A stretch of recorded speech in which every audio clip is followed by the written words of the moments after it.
been wondering why it takes professional sports, $1 million lighting, multiple camera angles, high definition, slow motion, and instant replay to determine a call, but athletes can judge my job definitively from a dark 10-second grainy cell phone video. Yo, what's going on? Welcome to another episode of the It's Needed podcast, where we discuss real issues involving law enforcement in the community. It's your boy Ryan Tillman, founder of Breaking Barriers United, and I'm joined today by the light-skinned wonder himself, Mr. O Noah's the Popo. What's going on, Brody? You know what's funny is in my mind, I was like, I'm not going to say I can't call it. And as soon as you asked me that question, I almost just said it naturally. Like, oh, I can't call it. No, go ahead. That's funny. Should have worn my I can't call it shirt today. It's probably funny because a lot of our listeners, I guarantee you, they probably can rehearse the intro for both of us like easily. Oh yeah, I'm sure. I'm sure we are that predictable. But what's even funnier is I think everybody has like a friend that they talk to somewhat often, to where if you call them, you already know how they're going to pick up the phone. Oh, absolutely. So I think it's similar. Absolutely. Yeah. What's going on, Billy? AJ, I kind of missed the ba ba ba. We gotta get back to it. Billy's the only one that's not predictable. Wild card. Billy's the only one that's not predictable. Like I don't know. I feel like he's gonna bring his Eeyore vibe no matter what. But other than that, but we don't know what he's. Hi guys. But we don't know what he's gonna say though. That's true. He might say something crazy. He might surprise us. It depends on the political climate. You know.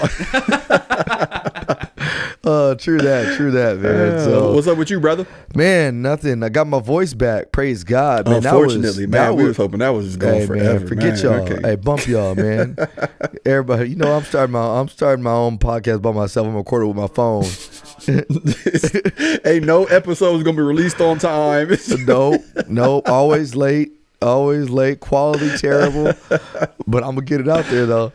It's gonna be fire. Yeah. The content gonna be good. Yeah, content gonna be fire, man. So yeah, man, I got my voice back, which is phenomenal, man. That was terrible. I've only lost my voice like that one other time in my life, and I was actually a cop still. And I had to, it was so bad that I had to ride with a partner because, so I'm that guy, I hate calling off sick for work. I'm not that guy that would find any reason to call off sick. It's just never been in my nature.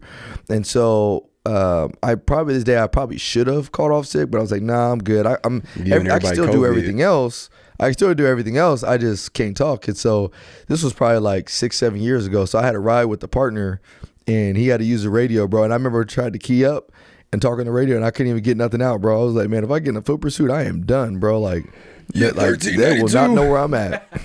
Yeah. So that's how bad it was this last time, and so my kids were making fun of me at Disneyland or Disney World when we were there, just because I couldn't talk. So it's good to have it back, man. You don't realize how much you appreciate having a voice and hearing until it's gone. And my hearing has been messed up too because I've been battling a sinus infection. So I'm hopefully you missed your hearing too. Bruh, it felt like I had water in my ears. Oh, that's the worst. Because then it throws your balance off. And that's the worst. Man. And I've had it was like for like almost a month where it was in and out. So today and yesterday is like the first few days where, well, prior to Saturday, I was feeling better. And then Saturday, man, I just felt terrible the whole day at work.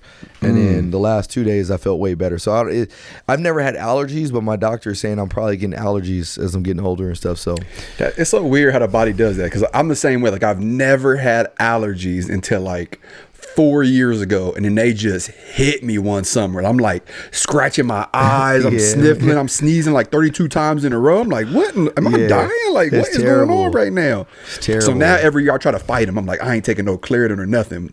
It'll be like 2 weeks in. I'm like, all right, go ahead, give me that Claritin D. Give me that Claritin D. No more. No, if I even get a sniffle, I'm chugging half a NyQuil, man. Really? Oh yeah. Dang. You said NyQuil. what kind of drug? You sipping on some syrup, Billy? What's going on? Billy's like, yeah, I usually mix it with Sprite and that's fall asleep right away. Billy knew. He said, and a Jolly Rancher. Yes, Billy is about that life. Hey, that's a little sneak peek into Billy's past right there. Hey, Billy's new nickname is Billy Two Cups. No, Billy Scissor. No, everything I learned was from Lil Wayne songs. So it's not. Sipping on some scissor. Yes, sir. So yeah, feeling better, man. Glad to be back on this podcast. Shout out to our listeners and followers, man. You guys truly are loyal. We got a huge spike in in viewership last week. Obviously, I think it was because everything going on between Derek Chauvin and some of the other stuff, the Dante Wright and a whole bunch of other stuff. So I'm glad that you guys are coming to us for that voice of reason. And that truly means the world to all of us, just because, you know, we value it. Whether you guys realize it or not, we truly value it. If we didn't value it, we would have stopped doing what we did a long time ago. So there is something that gets us up every single Monday morning like it's a regular job to come and do this, and that's you guys. So appreciate you guys on that one. Current events. A lot. COVID has disappeared magically. Amen. Oh, man. They really like praise them. Man, I saw. Oh, go ahead. Speaking of, I was about to say something reckless about Cali, but then I heard y'all about to have a new governor. Oh man, don't even go there. Don't even go there, bro. Is it Caitlyn? Caitlyn Jenner? He is a Republican, or she's a Republican, whatever. But yeah, you better say it right. We gotta delete that. Bro. Yeah, we about to get canceled. Edit that out, Billy. Edit that out. keep that, bro. Savagery. No, we about to get canceled though. Look, I'm trying to think. So she is a Republican. Yes. Yeah. So she might win. It's Cali, who man. knows? It's Who Cali. knows? It's Cali. You never know. Cali wild. That's Cali out of left is field. wild. You know. But hey, we had Arnold Schwarzenegger. Shoot, The Rock is about to be the president. Hey, Arnold is the man though. Like I'm Arnold not is. against The Rock doing that. Neither am I. Neither am I. What? The Rock don't know nothing about. See. Yeah, but I'm being ignorant and just say I like him. Oh man. Yeah, the Rock could be the president. He gonna be rock bottoming foreign leaders. Oh man. You know, so we got that in Cali news, and then we have you know, LeBron James, man, my man is politically sound. Let me tell you, that dude is the most knowledgeable man that the United States Really has one seen. of the thought leaders of our time. Absolutely. Did you see the video of the officer? I mean, he gonna get fired for making this, but I'm like, man, you know, kudos to you because you got some. Yes, savage. Where he pulls like, up on somebody getting stabbed, and he's like, "Oh wait, no, don't stab him. Oh, okay, wait, stop stabbing him. Hold on one second." And he like acts like he's calling LeBron. Oh Is that no, the I one didn't you see that. No, bro, he's in full uniform making this video, and he's acting like he's pulling up to a scene where somebody's getting stabbed. And he tries to de-escalate it with his words, and he's like, "No, hey, wait, put the knife. Oh, okay, you're stabbing her. Oh, hey, don't stab her anymore." And he goes, "Oh, okay, I know what to do." And he pulls his phone out, and he's acting like he's talking to LeBron James, and he's like, "Hey, LeBron, I'm on scene of this stabbing, and I tried to talk her down, but she's currently stabbing it." And he like stops, and he goes, "Oh, well, not that it should matter, but they're both black." Oh no! I mean, he started going in, and then by the time he got the phone, he hangs up and like sticks his head out the cruiser window. He goes, "Okay, I'm sorry. I'm just gonna let you guys handle this yourself," and pulls off. Was he in uniform? Full uniform. I'm like, you get fired for that, bro. You get fired. You made one really good video that's gonna be everywhere, but you get fired for that. Yeah, you gonna be reckless. You better hope that YouTube channel take off after that. Man, yeah, I was talking about 50 million views on that bad boy. I was talking about the one where the officer, and this is a black officer, it's pretty funny. They were dealing with some people, and some guys were recording them or whatever. I seen that too, yeah. And he was like, "Are you gonna stab her?" Or wait, what did he say? He said the dude who was like the suspect, or the guy who recording at least, was like, "You gonna stab me?" Like, he stabbed. What's her name? Ma'Khia Bryant. Yeah, Ma'Khia, and he was like. And then the officer was like, "Are you going?" Yeah, the officer said that. No. The guy said, the civilian said, "What, you gonna stab me like you gonna stab Ma'Khia Bryant?" And then the officer said, "You gonna try to stab somebody like she did?" Oh yeah. Or no, he said, "You gonna shoot me." I'm sorry, I'm saying yeah, stab. that's what it was. Yeah. You gonna shoot Ignore me? us. You gonna shoot me like you shot Ma'Khia? And then the officer was like, "What? You gonna try to stab somebody like she did, bro?" But you know what? It was in Chicago. That kind of brings me to a good point right now. There is a lot of. This actually kind of brings me up to a really, really good point that I don't know if we talked about before. Police officers across the United States of America are at wit's end right now. We are frustrated. We are tired. And don't get me wrong. I don't want this to be a woe is me thing. So don't take it as that. But we all know that we got some bad folks in our profession. We all know that. I don't know one officer. I don't think I can say I've met one officer that has denied that. I mean, we all know. We all know we've either worked with one of them before or we've seen them on the news, whatever. We all know that. But the outrage that has been coming out for people, making it seem like there is an epidemic of police brutality is pushing people to what's in law enforcement. Like, we don't know how much we can take. And we saw that when we saw the Columbus shooting last week. That was when people realized, like, okay, we just can't win. Even people that I know are naysayers of law enforcement came out and was like, bro, like I had 2 messages the same exact day in my DM. I'll read them here in a minute. But they essentially were like, man, I don't know how you do it. They were like, this was a clear shooting. It was black and white. There was nothing to argue. And you got people like LeBron James coming out saying that you're next. So go ahead. Go ahead, AJ. Yeah. I'm gonna find these first messages off, while you do that. I'm gonna pull those up. I was getting the same messages and whatnot. You know, of course, it is the same. Let me be careful here. Same area that I work. Leave it at that. Yep. LeBron James knew he messed up. He did, which is why he deleted that tweet. Yep. If he would have posted something else and said, "Hey, I'm sorry, I didn't wait for the facts," or whatever, I would have gained a lot of respect for LeBron James, but he did not do that. So, I don't get it. And I sent you a screenshot of Keenan Thompson from Keenan and Kale. That one caught me off guard. I was like, man, Keenan and Kale, Good Burger. Welcome to Good Burger, home of the Good Burger. Come on, bro. Like, man. And he said the same thing. Like, he was just on there talking about, just talking all reckless, man. So, I clearly can't talk about that, the shooting here in Columbus. But what I can say is you are absolutely right. Like police officers are at a point where it's just like, what do I do? And I got an interesting message as well. And I'm not going to read it verbatim, but there was a part of this message that stood out. And this officer was dead serious. I'm not going to tell you where he or she works. But what they said is, it's to the point where I'm going to let someone stab or shoot at me before I use deadly force. And they were dead serious. And I was just like, man, like that's concerning. Like, that is very concerning. And I'm not like really faulting this officer for feeling that way, right? Like, with everything going on, they're like, well, I needed to be cut and dry. I need to have a knife sticking out of me before I fire. That way, no one says anything. But something that, who said this? Oh, Saint the Rapping Cop, when we had this on here, is he said that, like, you always have haters. Even if you die, like, they'll be mad at how you die. Like, yep. Oh, why he died that way? I think it's the same way with this profession. Just for anybody out there that's like really feeling that pressure, is changing their mindset.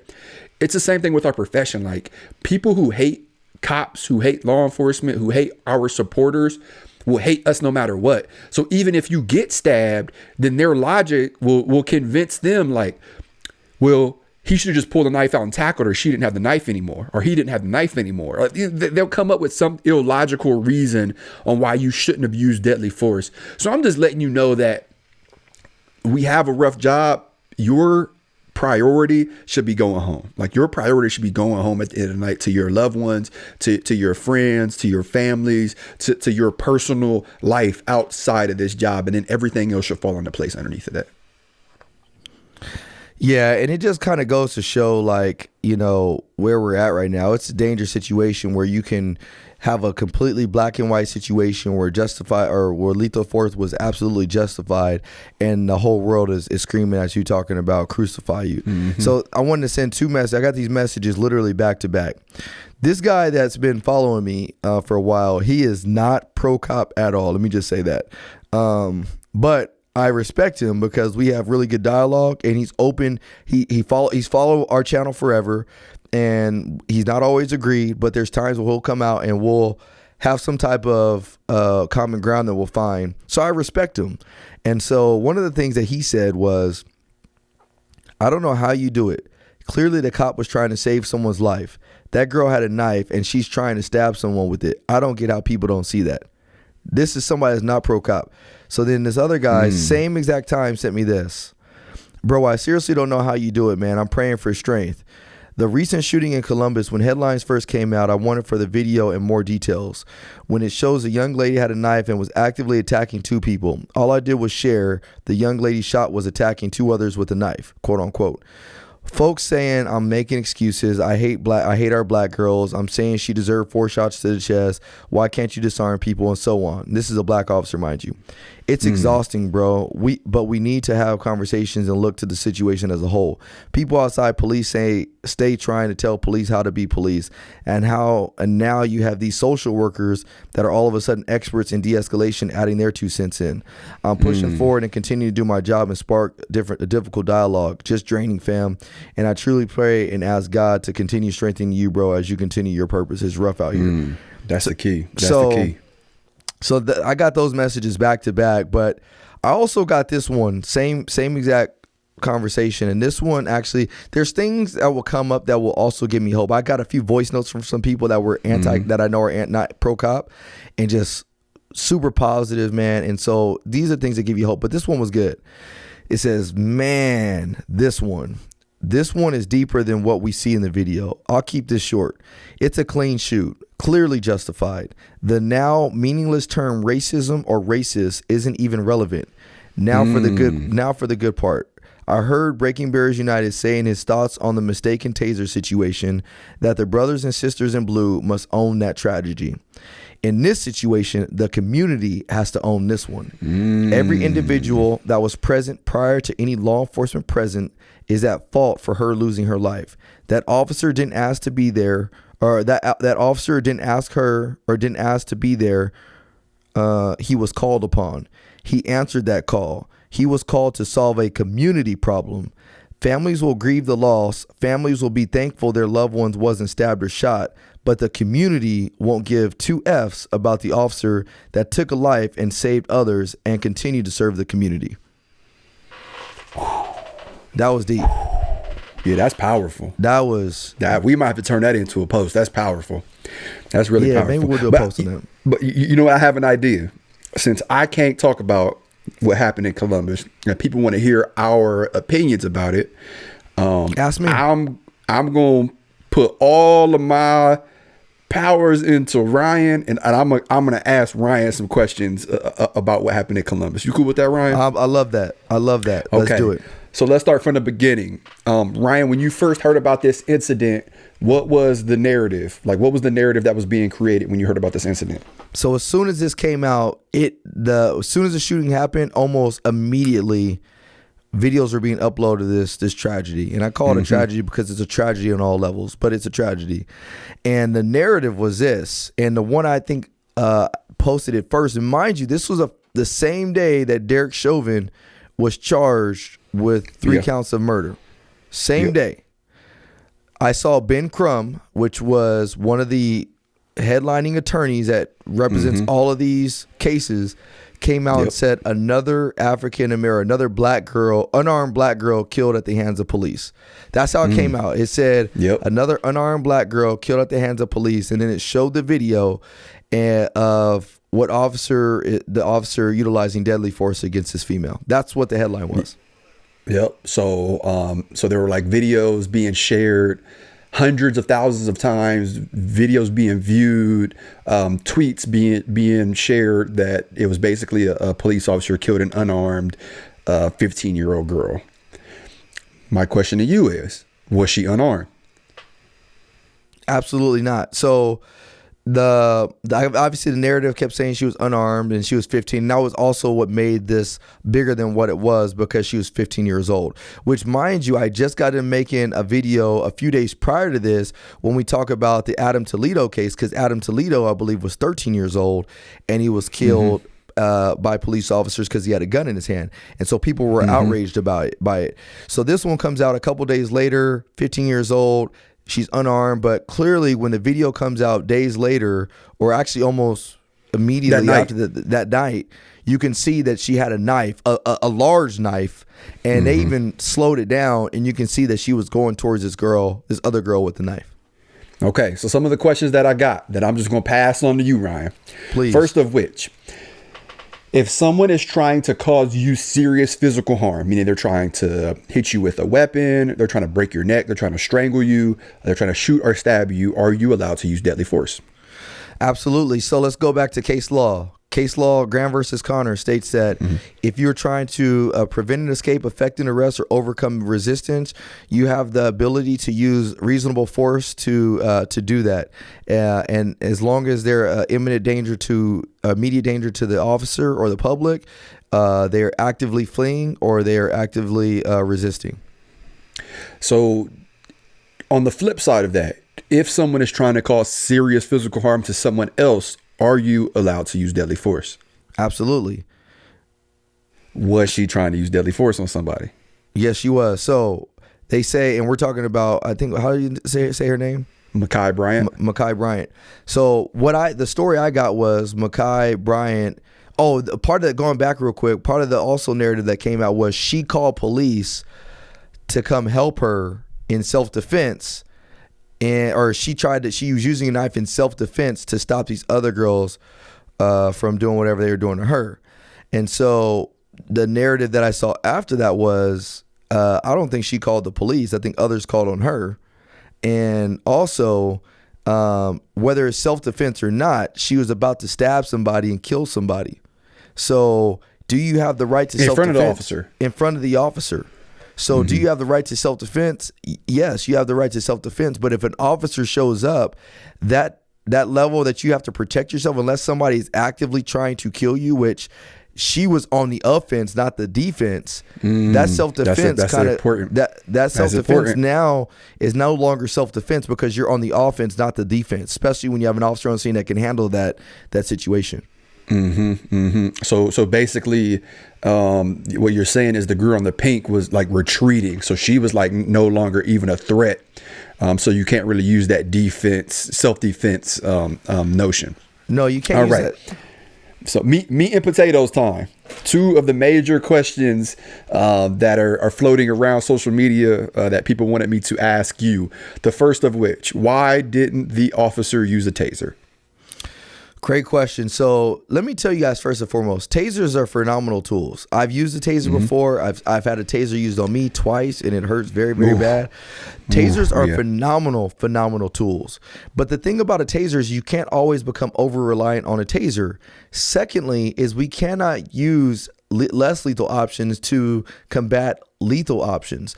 I don't know if you guys have ever seen or a lethal force. I don't know if you guys have ever seen a taser fail before. I have.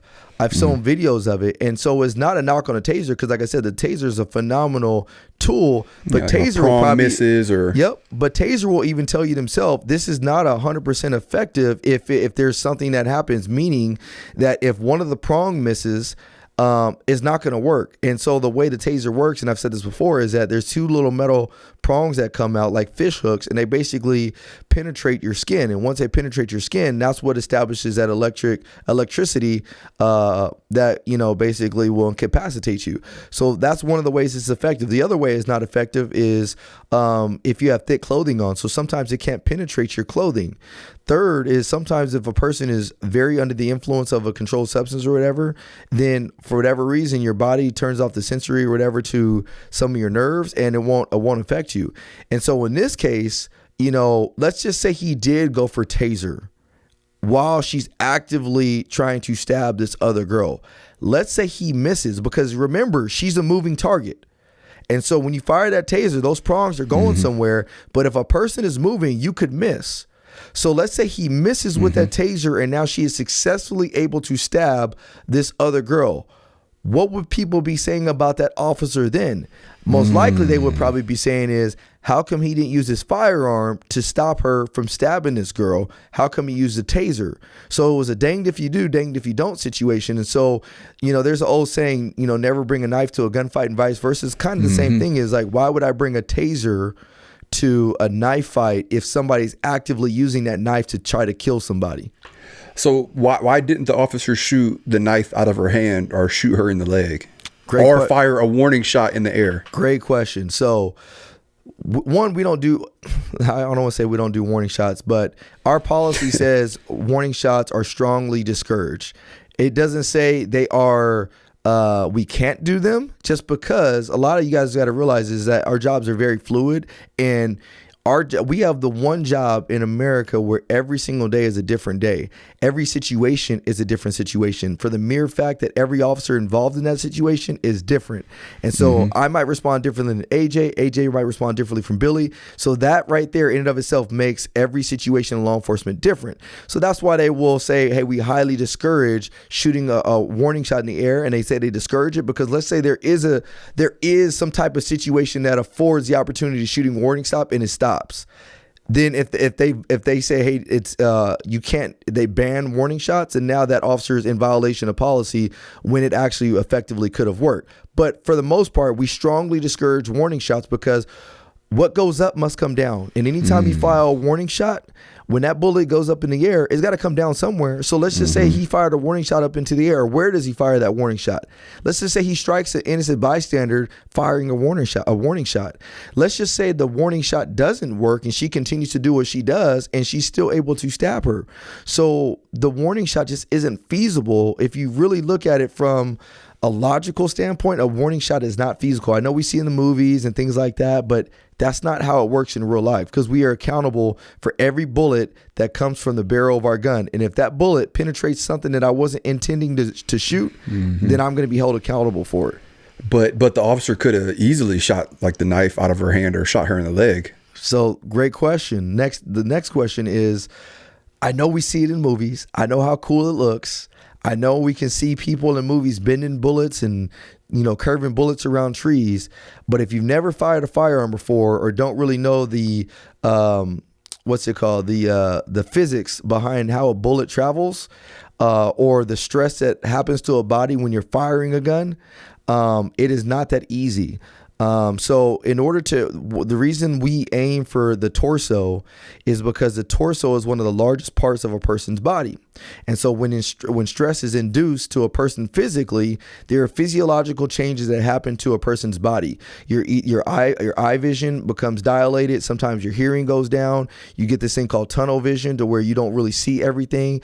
And so when you're shooting a moving target, it becomes that much more difficult to fire a weapon just because there's a lot of other stress that's going on that you're experiencing physiologically.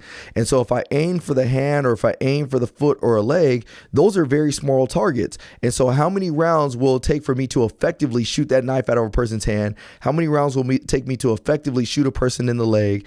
It's going to take a lot of rounds. And remember, anything you shoot at, a bullet, it travels. So if I miss, that bullet's still going to continue until it hits something. And that something could be another person. It could be an innocent person laying in a bedroom. Whatever it is, that bullet will not stop until it actually hits something. And so we want to allow our odds of hitting something to go up. And so that's why we will aim for the torso or the back, which is the largest part, because we know the odds are going to go down of us missing our target.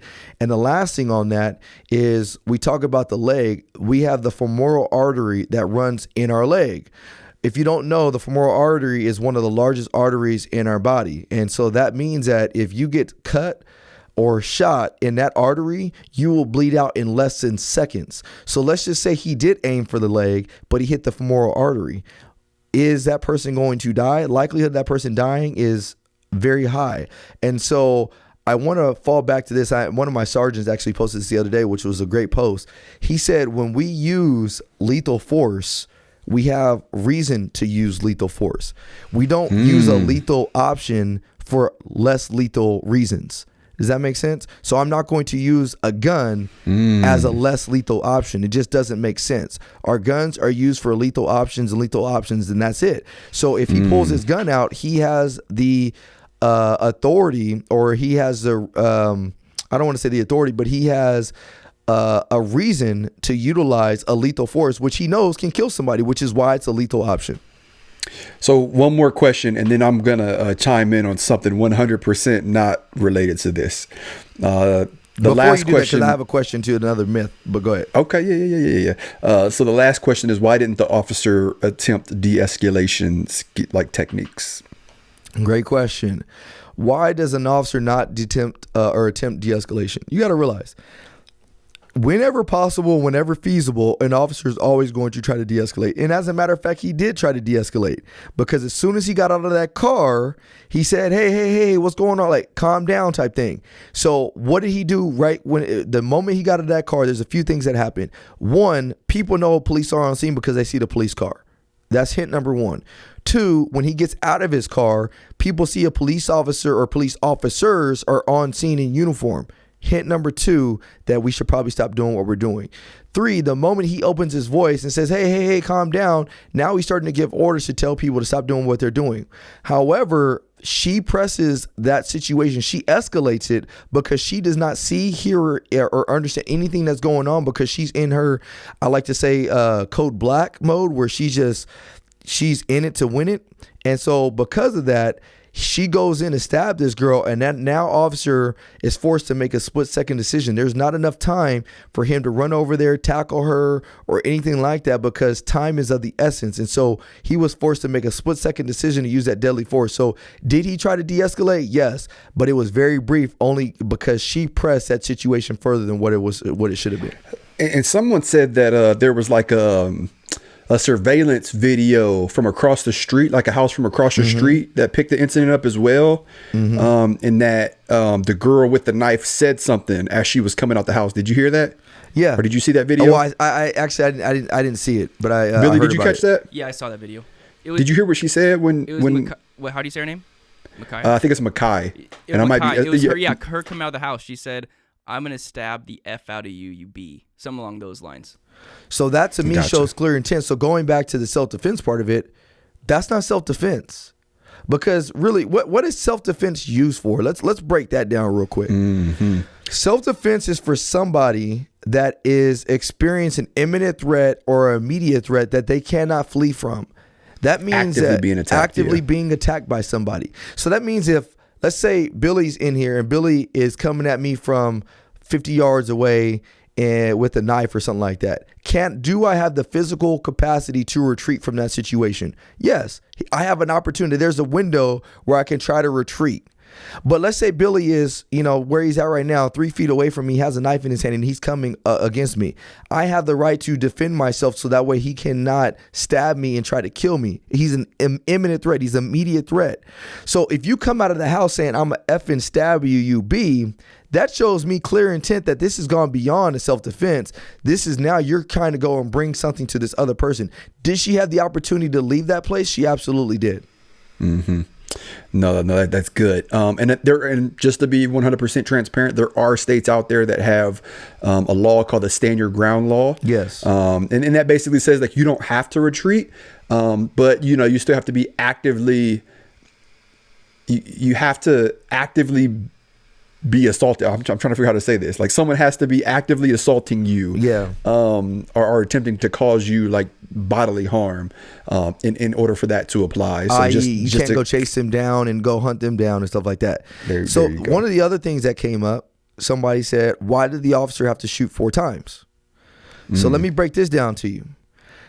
The amount of time that it takes for the brain to actually process what you're physically doing is like a 1.5 seconds. So it's a 1.5 seconds to perceive something, and it's a 1.5 seconds to react to it. And so, yes, 4 shots may seem like a lot, but let me tell you, I've been in a shooting before. And I think I've said this on the last podcast or previous podcast. After my shooting, there was 3 questions that were asked to me. 1, how many times did you shoot? 2, what direction did you shoot? And 3, are there any outstanding suspects? They asked you those questions simply because they want to make sure that you didn't hit somebody that you weren't supposed to, and they want to make sure that we're no longer looking for anybody else. So when they asked me that question, I told them I shot 4 times, and I was confident that I shot 4 times. As confident as I can be. It wasn't until later that when I went home, watched the video, and actually counted the rounds that were left over in my magazine, that I realized I actually shot 6 times, not 4 times. So some might ask, well, how does that happen? It's because it only takes a second to really shoot multiple rounds from your firearm, especially when adrenaline is going up, and you got to realize too, is sometimes, even though we see in the movies where somebody might shoot a person and they get blown away, they get blown back, and they're blown to the side, you can shoot a person 5-6 times and them still be moving before it actually takes their body physiologically to realize that, shoot, I've been shot. So I've shown videos before where people get shot multiple times and their body is still moving because they haven't even processed physiologically, like, man, I've been shot yet. And so it's so easy to shoot 4 rounds off. I can go to the range right now and fire 4 rounds off before you finish a sentence easily. Oh, yeah. And I think 50 Cent was actually shot, I think, nine times. He said it in a song. He said, shot 9 times and I'm still breathing, living proof there's a God if you need a reason. So, that's just proof, like, he shot 9 times. 9. Yep. So that's quite a bit. So, and then the last thing before you go to your last point is this. What about the adults on scene? So you had a guy there that was yelling once the officer shot her, how are you going to shoot my baby, or how are you going to shoot her? She's a kid. That same guy was seen seconds earlier stomping this girl out, kicking her.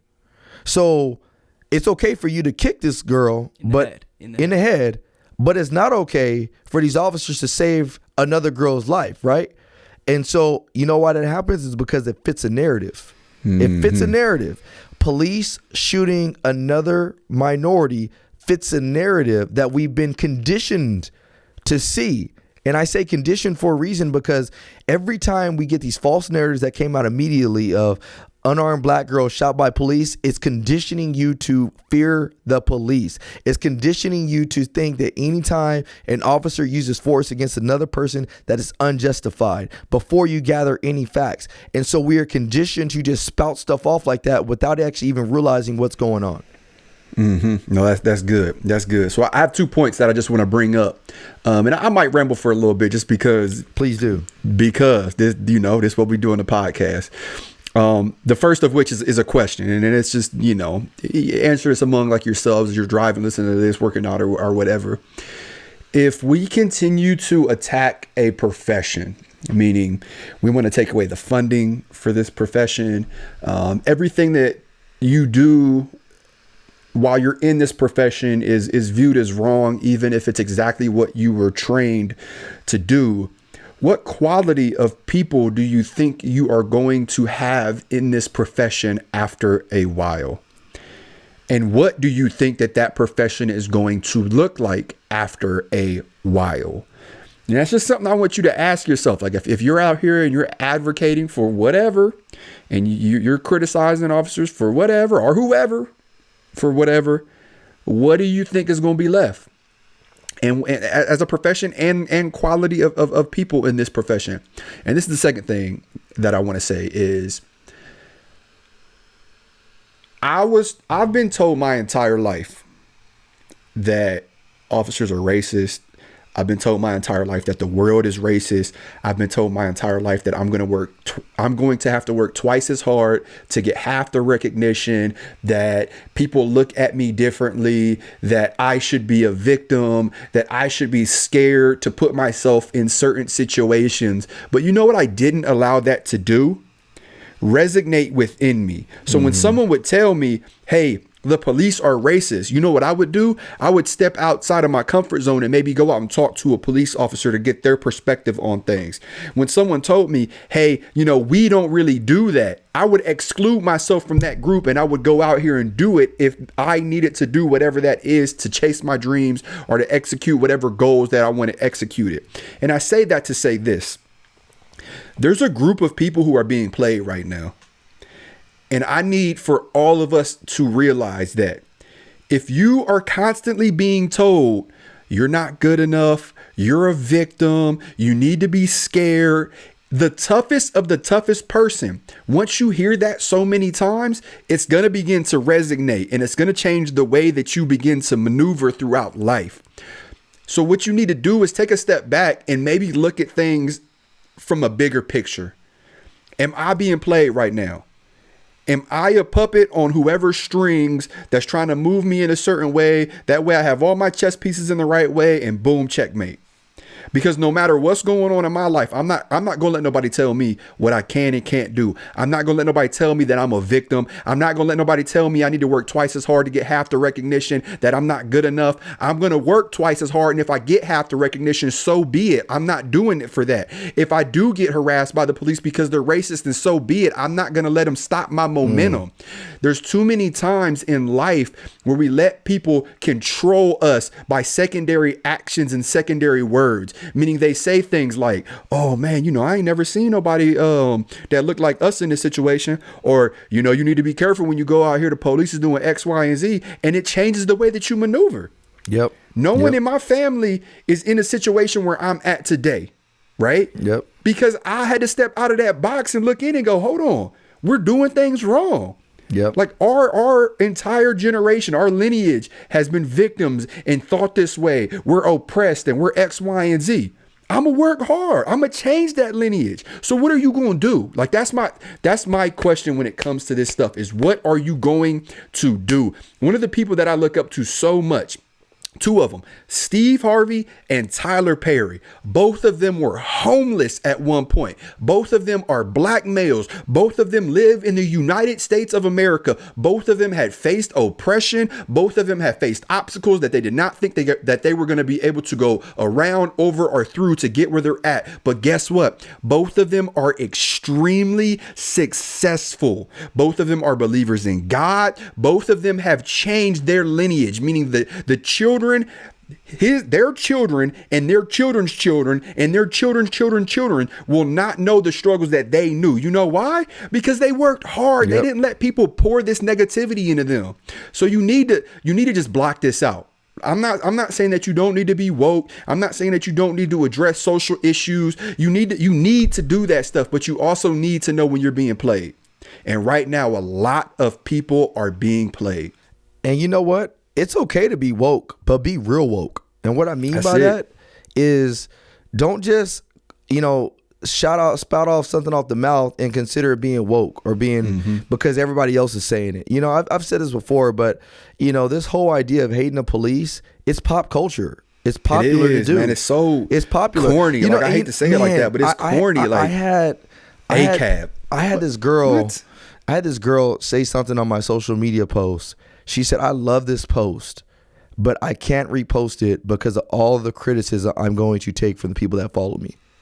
Think about all the people, all the business owners, all the politicians, all the affluential people who know what LeBron James tweeted was wrong, but they won't say anything about it because of the position that he's in. Exactly. And so that kind of leads me to say this. You said a couple things that resonated with me is, one, you keep pushing law enforcement so much that what you're going to do is you're going to have a lot of really good men and women leave this profession. They are already doing it. It's happening as we speak. Thousands. I know more police officers that are contemplating leaving this profession and moving to another state and starting something completely different. And you know why? It's not because they're a coward. It's not. It's not because they're cowardice. It's because, just like me, at home right now, I have a wife and I have 3 kids. And I go to work every single day, just like AJ does, and we lay our life on the line every single day, not knowing what unexpected situation we're going to come upon that day. We don't. And we do things in a selfless way, knowing that I have to sacrifice myself for somebody else's family and potentially leave my family. And so when you push law enforcement to where we're pushing them now, officers are starting to see, like, is it worth it for me to lay my life on the line for a profession that nobody is ever going to support me in? Nobody's ever going to is it worth it? And then we talk about the pay. You think officers are doing this for the pay? Officers ain't doing this for the pay. Already underpaid. You can go out there right now in the private sector and probably make more money doing different things, especially in certain parts of this country. I'm not gonna lie, here in California, there are officers that make decent money, but is that decent money worth it every single day to go out there and potentially get shot and killed because somebody doesn't like you? When you can go work in a private sector, maybe make a little less, but you don't have to go to work with the fear of somebody's gonna is here to target you today. Right. So I say that to say, like, they're not necessarily doing this for the money, because if it was for the money, they could have left a long time ago and did something else and made potentially more money, or potentially show up to work with a lot less stress. And so you keep pushing and pushing and pushing. Eventually, what type of qualified candidates are you going to have patrolling your street at that point in time? Because that means at that point in time, now you have to lower the standard. And when you lower the standard, what do you think is going to happen when they do show up to your door and you expect to get the premier service that you deserve? Do you think it's going to be quality service? Probably not, because why? You lowered the standard. And so when we call for all this defund the police and this and that, somebody brought it to me the other day that LeBron James makes over $400, $500 million, something like that, in the matter of like 6 or 7 years. $400 million. That is more money than some of these police departments' budgets that they have for the whole department. That includes everybody's salary. That includes the training department. That includes the background department. That includes investigations. That is more money than the whole police department budget itself. But yet he wants to go and say you're next, when the last time I checked, him putting a basketball in a bucket does not help me and my family out at all. But we want to put more money in his pocket because it's entertaining. That is what's frustrating. That is what's frustrating, because don't get me wrong, I'm a sports guy. I grew up playing sports my whole life. I played college football. I have a lot of good sports friends that play at the highest levels right now, some that have retired at the highest level. So this is not a knock on professional athletes by any means, but it is a knock to those that want to come out there and tell us how to do our job, when your job is not to go out there and save the lives of the people in our communities. Your job is to entertain people and keep people happy. When every single day I go to work and AJ goes to work, it could be life or death. So that's what's so frustrating about this all, is that you have a budget that is larger than police departments, but yet you want to call the defund police a profession that's already struggling. Sorry, this is a passion episode. No, y'all, it's definitely a passionate episode now, but you brought up a really good point a few episodes ago when we were talking about LeBron James. For some reason, when he made the comment, everybody has something to say until they step on the court. But then he turns around and tweets this when he ain't never put the badge on. So it's he said everybody has something to say until you step on the court. Meaning, and I get what he means, because I remember being a quarterback playing football, and he's right in his statement. I remember being a quarterback in football that anytime I was on the field and I went out there and made a play and I threw an interception, everybody has something to say. But they were not the ones in my position. They didn't see what I was seeing. They didn't understand. They didn't have that stress. And so it's easy for you to sit back on the sidelines and say what somebody else should have did. But how are you going to turn around and do the same thing to law enforcement, which is a job that has there's a lot of life and death situations where we got to make decisions for. So you contradict yourself when you say stuff like that and come out and critique these officers right away. I made a post last night, and this was I put it on my story, and it was actually a good post. And it says, me wondering why it takes professional sports, $1 million lighting, multiple camera angles, high definition, slow motion, and instant replay to determine a call, but athletes can judge my job definitively from a dark 10-second grainy cell phone video. Ooh. You posted it? Yeah, I posted on my story. That's wokeness. Ooh. That's wokeness. And if right. you think it's not, you think it's not, then you can't tell me, you better not ever tell me something that you believe is being woke. No, that's being woke, because everybody, they take how many minutes and seconds do they take, and all this equipment and everything like that to evaluate a play to see whether or not it's going to be first down or whether or not it's going to be 1 point or 2 points. They spend all this time and energy to review plays to make sure the right play was called, but yet we can't go back and do our investigation and make sure that somebody's life was not lost unjustifiably. That's a valid point. That's a very valid point. Very, very valid point. So this is what I want to do. Because you know how we get down. For every issue, there's a solution. So I'm going to give you what my solution to this is. Someone told me a while ago that on the other side of your biggest obstacle is your biggest accomplishment. And it's been so true in my life. Like, the moment that I thought I was going to be homeless was the moment that I met my really good friend / mentor to this day, opened up the doors to his house. I mean, y'all know my story. I would assume that most of y'all know my story. When I wanted to do the whole community policing thing, and I faced so much pushback from my peers and some community members. There's no way you're going to do this. And I had to push through all of that negativity, and it worked. When I wanted to start doing the public speaking thing, and I was actually denied from people who are in positions of power that basically told me, like, no, you're not really going to go do this. And I had to go do it on my own dime anyway. Like, these were huge obstacles in my life. And on the other end of that was a very great, successful moment for me. So one of my favorite words is resiliency. And you have to be resilient. Like right now, as a profession, we are collectively facing one of the largest obstacles we've had to face. And I'm not going to hide it. I'm not going to sugarcoat it. Like, it's hard to be a police officer right now. Like, it is extremely difficult to do your job. It was a hard job to begin with, right? Like, the things that we see, the stuff that we experience, the weight of the world that's on us, and people are constantly judging us. Now we have cameras on us. And despite what the camera shows, like, people are still criticizing us, even if officers are doing the right thing. So what I want to say to you who are in this profession is, on the other side of your greatest obstacle is your greatest accomplishment. Are you going to be around to see it? We have officers leaving. We have officers quitting. We have officers going into the civilian life, working at banks and working at other jobs. And there's nothing wrong with that. But if your true calling is to be a police officer, are you going to be around to see that through? And don't get me wrong, if you're to the point where you're like, I can't take it anymore, it's stressful, you need to focus on you. Like, you know you more than anything. But if you feel like you have a little bit more gas left in that tank, I'm talking about everybody know their car, right? Like, everybody drive down the street and your gas light been on for 3 days and your buddy's like, hey, your gas light was on last time I'm in the car. And you like, nah, I know my car. I got enough to get to the gas station. You know your car, you being your car. If you got enough gas in you to push a little bit more, are you going to do it? Absolutely. Because I'm telling you right now, when I stop, I'm on E. When I stop, I'm on E. Meaning, when I'm in that casket, there ain't nothing left. Yep. There ain't nothing. I gave it all. I gave every single ounce of gas that I had. So I just want you to remind yourself that. Ask yourself that question. Am I truly on E? And if I'm not, am I getting it? Like, am I going full speed ahead right now? Because I got some stuff in the tank left. Yep. Yeah, I love that you want to end this on a positive note, and I'm right too. I'm right with you. We got to end this on a positive note. I've said this before, nothing has changed, even though it's getting harder. I still think right now is the best time to be a police officer, simply because right now you have the opportunity to go out there and be a part of the change. You know what I mean? If you're one of those naysayers, man, go sign up.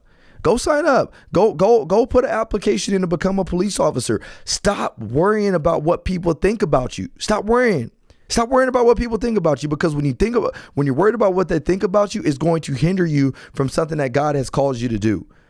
Do you want to live a life of regret, or do you want to live a life saying, you know what, even though I took that chance, it may not have worked out, but I don't regret trying because I've learned something from it. That's how I live my life. Yeah, it gets draining at times. Yeah, it's frustrating. Yeah, it's annoying when people don't understand what you go through every single day, but that's what also pushes me. I use that to fuel my fire, to go out there and continue to educate everybody out there, so that way I can make this profession better by the time I leave it. And AJ does the same thing. Billy does the same thing by him doing all the production, because we all understand the greater call and the greater mission that we have. Stop standing on the sidelines, get in the game, so now you can physically and really say something about what's going on, and then you can identify where the change needs to happen. So with that being said, I gotta pray before we go into the one last to go, because that's the only way we're gonna get out of this. So I want to pray our way out of it. I heard that, brother. Let's get it. Let's do it. Dear Heavenly Father, I come before you and I just ask that you would just bless this profession, and this world is becoming increasingly divided every single day, and people are losing hope. We're losing hope in the system. We're losing hope in our brothers and sisters. We're losing hope in our marriages. We're losing hope in our communities. But Lord, you are the hope, and so I ask that you would just give people a restored and renewed sense of faith in you, that we can go out there and be a light to this dark world. This road is crooked, but we know that you are Alpha and Omega. We know that you are the beginning and the end. We know that you are the person that is still ultimately in charge of everything. And so you've given every single one of us a gift, and I ask that you would just reveal these gifts to every single one of us, so that way we can go out there and be used by you to deliver your gifts unto this dark world, Lord Jesus. Somebody out there is listening right now, and they know that they are being called to do more. They know that they are being called to step out of their comfort zone. They know that they're being called to listen to somebody that they don't really want to listen to. I ask that you would give them the courage to dive deep, go deeper in their personal life, go deeper in their spiritual life, go deeper in their marriage, go deeper in their work life, so that way they can ultimately live out what it is that you have for their life. Allow them to be a living witness of your testimony, but more so, I actually ask that you allow them to be a living witness of what it's like to be loved, what it's like to go out there and share the world love, the ones that don't deserve to be loved, the ones that don't deserve the forgiveness. Allow us all to dive deep and be able to do that, so that way we can be a walking, living testimony for your kingdom. So I love you. I thank you for it in your son's name, Jesus Christ. Amen. Amen. Amen. All right. Hey, that's what we needed right there. There it is. So with that being said, we got a one has to go, and then it's time to go. All right. So one has to go forever. All right. A shower. But that includes a bath or any sort of like washing up. So you can never like wash up. You just got to walk around funky all day for the rest of your life. Brushing your teeth. That includes mouthwash. That includes like using your finger. You can never clean your teeth, your mouth, any of that. You can never. All right, the third one is clothes. You can never wash your clothes. So you either got to buy new clothes 24/7, or you got to wear funky clothes for the rest of your life. Or walk around butt naked. Or walk around butt naked. If you, as Billy said, if you got it, flaunt it. Or the last one is hair. You can never trim, comb, brush, do anything to anybody hair. You just got to let it grow caveman style, right? You can't trim it. You can't style it, nothing. What was the first one? Shower, Like bathe. teeth, clothes, and hair. That's a tough one. That's a tough one. Can you brush your hair? No, you can't do nothing. You just got to let it grow out how it is. You can't wash it like nothing. That sounds nice. That sounds nice initially until it starts becoming uncomfortable. Yeah, nasty and stinky. And what about your facial hair, bro? Like, ugh. So what about clothes during like the wintertime and stuff like that? I can't get new clothes. You can only get new clothes. You can't wash your clothes, I think is what the thing was. But you got to buy them. Like you got to physically buy your clothes. I'm gonna go with clothes. Me too. Cause I'll walk around butt naked in the summertime. Well, and you can get a pack of just plain white tees for pretty cheap, and you can wear jeans for like 2 weeks without washing them. I like how Billy has really thought this out. Billy's like, you gotta think the personal hygiene is almost needed. Like you need those things. The clothes, I'll rather buy shirts than walk around smelly all day. Yeah, I think I'm with you. I think this is the first time we're all gonna agree. Hey, there it is. I'm with you there. I'm with you there. There it is. Because last week almost divided our friendship when we were talking about Marvel characters. Yeah, because y'all said something reckless. Yeah, but anyways, hey y'all, this was a great episode. This was great. I appreciate y'all. Appreciate y'all sticking around with us for this passion episode. This was good. Every night we haven't had one of these in a while where I just get pissed off and AJ gets pissed off and Billy. So yeah, this was good. So anyways, appreciate it. Hey, make sure you guys comment, give us a like on our Instagram page, or give us a like on all the podcast place, wherever you listen to podcasts at. Make sure you guys follow us if you're not following us. I haven't said that in a while. I'm on Breaking Bears United. AJ is Oh No It's the Popo. And then Billy is Stuckman. Is it Billy Stuckman Films? Just Billy Stuckman. Oh, Billy Stuckman. Okay, Billy Stuckman. So make sure you follow us. You don't have to give me a pity follow, guys. And then also please subscribe to our YouTube channel if you guys want to actually physically watch this podcast.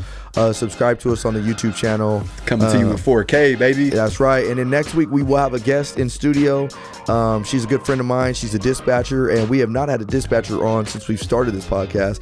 So I think it'll be pretty interesting to hear what goes on behind the phone. So, all right. With that being said, we hope you guys have a great week, and we'll see y'all next week. Peace.